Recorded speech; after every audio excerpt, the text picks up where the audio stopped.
नमस्कार दोस्तों। मनु संहिता में 4 वर्णों का उल्लेख है। मनु ने 4 वर्णों का उल्लेख किया है: ब्राह्मण, क्षत्रिय, वैश्य और शूद्र। उन्होंने चारों जो वर्ण बनाए थे वो कर्म के आधार पर बनाए थे, जन्म के आधार पर नहीं। यानी जिसे ब्रह्म का ज्ञान है वो ब्राह्मण है, और जो ब्रह्म को जानता है वो ब्राह्मण है। यानी कि ये नहीं कि जो ब्राह्मण के कुल में जन्म ले ले वो ब्राह्मण है। ब्राह्मण वो है जिसे ब्रह्म का ज्ञान है। ब्राह्मण वो है जिसे उस निराकार शक्ति का ज्ञान है, जिसे अद्वैतवाद का ज्ञान है, वो ब्राह्मण है। लेकिन बाद में मनु स्मृति का हवाला देकर जो ब्राह्मण के घर में पैदा हुआ उसे ब्राह्मण मान लिया गया। और जो मंदिरों पर 100% आरक्षण ब्राह्मणों ने अपना प्रूव कर दिया कि जो ये वंशागत परंपरा शुरू हो गई कि जो ब्राह्मण के घर में जन्म लेगा वही ब्राह्मण होगा, और जो ब्राह्मण होगा वही मंदिर में पूजा करेगा, क्योंकि मंदिरों में पूजा का अधिकार सिर्फ ब्राह्मणों को दिया गया।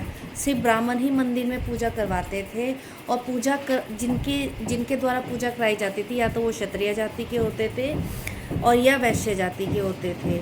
शूद्रों का मंदिरों में प्रवेश वर्जित कर दिया गया। उसके बाद उन्होंने अनेक ग्रंथ बनाए। अपने हर ग्रंथों में ब्राह्मण ने अपने आप को महिमा मंडित किया, ये बताया कि सब कुछ हम ब्रह्मा जी के अंश से पैदा है, या जो हमारी वजह से ही सृष्टि है, या हम ही ज्ञान से परिपूर्ण है, जबकि ऐसा नहीं था। ब्रह्म और ब्राह्मण 2 चीज़ें हैं। जिसे ब्रह्म का ज्ञान है वो ब्राह्मण है, और ब्रह्म का ज्ञान किसी को भी हो सकता है, किसी भी जाति में हो सकता है। कबीर को ब्रह्म का ज्ञान हुआ, वो ब्राह्मण नहीं थे। ऐसे बहुत से उदाहरण है इतिहास में जिन्हें ब्रह्म ज्ञान हुआ जो कि ब्राह्मण नहीं थे, और जिसे ब्रह्म का ज्ञान हो वो ब्राह्मण है। आज हमारे देश ने इतनी तरक्की कर ली है, फिर भी आज भी मंदिरों में 100% आरक्षण लेके बैठे हैं ब्राह्मण। आज भी मंदिरों में किसी और जाति का व्यक्ति ब्राह्मण नहीं बन सकता, पूजा नहीं करवा सकता, चाहे वो यादव है और चाहे वो वैश्य भी है। अगर वो बनिया भी है तो भी उसे मंदिर में पूजा का अधिकार नहीं है। केवल वही ब्राह्मण माना जाता है जो एक ब्राह्मण के घर में जन्म ले, चाहे वो उसमें ज्ञान का अभाव हो या उसे पैतृक बना दिया गया है। और किसी भी और जाति को, चाहे वो बल से श्रेष्ठ है, चाहे धन से श्रेष्ठ है, चाहे वो कर्मठ है, वो ब्राह्मण नहीं हो सकती, क्योंकि उसे जन्म का आधार दे दिया गया। जबकि जो ब्राह्मण है वो जन्म के आधार पर नहीं होता। ब्रह्म और ब्राह्मण 2 चीज़ें हैं। जो ब्रह्म को पा लेता है, जो ब्रह्म को जान लेता है, जिसमें ब्रह्म को पाने की शक्ति है, वो ब्राह्मण है। जिसे ज्ञान है, जिसे ज्ञान नहीं है वो ब्राह्मण नहीं है, चाहे वो ब्राह्मण के कुल में ही पैदा हो। तो वो ये ज़रूरी नहीं है कि वो किसी भी कुल में पैदा होकर ब्राह्मण बन सकता है। हमारे देश में संविधान की खूबसूरती देखिए कि आज हमारे देश के प्रधानमंत्री ने प्रभास क्षेत्र में सोमनाथ मंदिर में पूजा कराई। हमारे देश के प्रधानमंत्री श्री नरेंद्र मोदी जी एक ओबीसी समाज से संबंधित है, फिर भी उन्होंने पूजा कराई, क्योंकि हमारे देश का संविधान ज्ञान को और आपके प्रतिष्ठा को वो सर्वोपरि रखता है। ये नहीं कि आप किसी भी कुल में जन्म लेते हो। जैसे हमारे देश की महामहिम राष्ट्रपति एक एसटी समाज से हैं, लेकिन फिर भी उनके ज्ञान ने, उनकी योग्यता ने उन्हें उस पद पर पहुंचाया। ऐसे ही हमारे देश के प्रधानमंत्री जो अपने ज्ञान के, अपनी योग्यता के बल पे वहाँ तक पहुँचे। और ऐसे ही हमारे हरियाणा के मुख्यमंत्री सैनी जी हैं, नायब सिंह सैनी, उन्होंने भी आज कुरुक्षेत्र में पूजा की। तो ये सब महामहिम व्यक्ति अपने ज्ञान के, अपनी योग्यता के बल पर यहाँ बैठे हैं, ना कि ये हमारे देश के संविधान की खूबसूरती है, ना कि मनु संहिता के अकॉर्डिंग बैठे।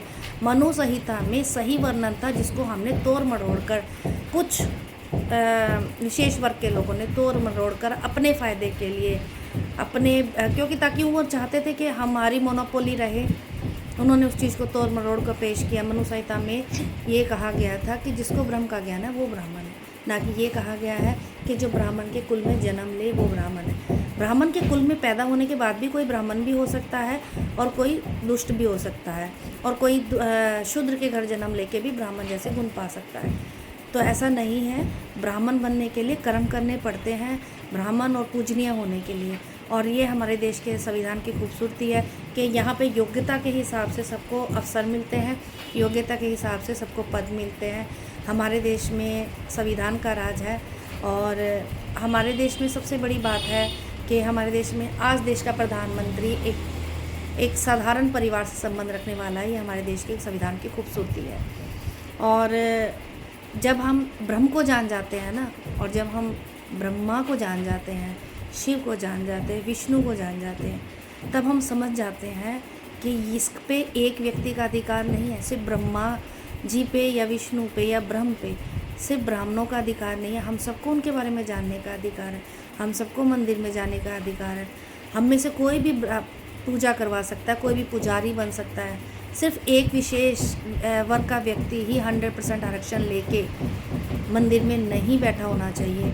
मेरा तो ये विचार है कि आरक्षण देश से ख़त्म अगर आप करना ही चाहते हैं तो सबसे पहले मंदिर से आरक्षण ख़त्म कीजिए। 100% आरक्षण लेके पुजारी बैठा है। पुजारी सारी उम्र सिर्फ पूजा करवाता है और बहुत अच्छा जीवन व्यतीत कर लेते हैं। तो पूजा पे अधिकार और जाति के लोगों का भी होना चाहिए, ऐसे लोगों का भी होना चाहिए जिन्हें ज्ञान है, जिन्हें व्यवहार जिनका अच्छा है, जो ब्रह्मज्ञानी है, जो समाज को अच्छे उन्नति की तरफ ले जा सकते हैं, समाज को पाखंडवाद से मुक्त कर सकते हैं। नमस्कार जी।